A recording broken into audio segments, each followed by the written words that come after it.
అనంతపురం జిల్లా Samvidhan Gaurav Diwas tower clock నుండి జిల్లా ప్రజా పరిషత్ వరకు జాతీయ జనతా యువ మోర్చా ఆధ్వర్యంలో ర్యాలీ నిర్వహించారు.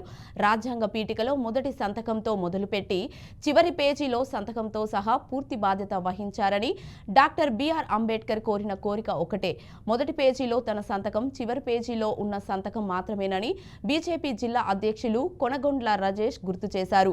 భారత రాజ్యాంగాన్ని రూపొందించిన రూపకర్త బాబాసాహెబ్ అంబేద్కర్ కు ఘనంగా నివాళులర్పించాలని కోరారు.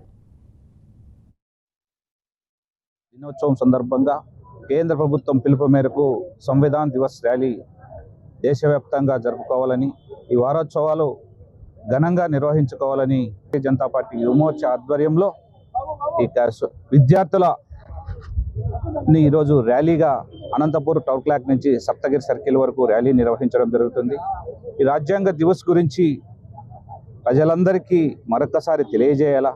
ఈ రాజ్యాంగం నిర్మాణం జరిగి ఈరోజు అమల్లోకి వచ్చి 75 సంవత్సరాలు పూర్తి కావాల్సి వచ్చింది. అందుకు మనమందరం ఒకంత అంబేద్కర్ గారికి ప్రత్యేకమైన ధన్యవాదాలు తెలుపుకుంటున్నాము.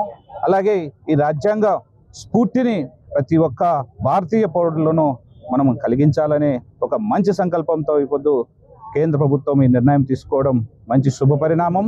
రాజ్యాంగాన్ని రచించి 70 సంవత్సరాలు అయిన సందర్భంగా ప్రపంచంలో అతిపెద్ద గ్రంథమైన బిఆర్ అంబేద్కర్ గారు రచించిన ఈ యొక్క రాజ్యాంగం ప్రపంచంలోనే అతిపెద్దది. అది కూడా ఆ రోజుల్లో కంప్యూటర్లు లేవు, కానీ చేతి రాతతోనే రాయడం జరిగింది. ప్రపంచ చరిత్రలో మొట్టమొదటి రాజ్యాంగం రాసిండేది బిఆర్ అంబేద్కర్. టైప్ చేయలేదాన్ని, చేతి రాతతో రాశారు. ఇప్పటి వరకు కూడా పార్లమెంట్లో దాన్ని గ్లాస్లో సురక్షితంగా అది చెడిపోకుండా ఉండడానికి అన్ని పేజీలు ఒక వ్యక్తి రాశాడు. ఆయన ఏం కోరుకున్నాడంటే మొదట నా పేజీలో సంతకము, లాస్ట్ పేజీలో నా సంతకం కోరుకున్నాడు. ఆయన మంత్రి పదవి కోరుకోలేదు. భారతదేశంలో విభిన్న మతాలు, జాతులు అన్నీ ఉన్నా కూడా భిన్నత్వంలో ఏకత్వం సాధించడానికి మూల కారణం మన భారత రాజ్యాంగం. భారత రాజ్యాంగాన్ని సంరక్షిస్తే తప్ప ఈ దేశం సుభిక్షంగా ఉండడానికి వీలు కాదు.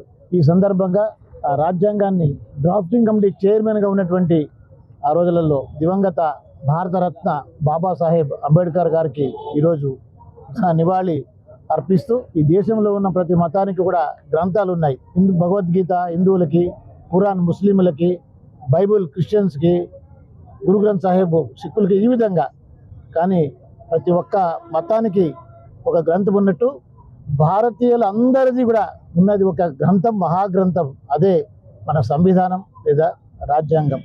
మన మత గ్రంథాలని ఏ విధంగా మనం పాటిస్తామో అదేవిధంగా అన్ని మతాలు కలిసి భారత ధర్మంగా, భారత రాజ్యాంగం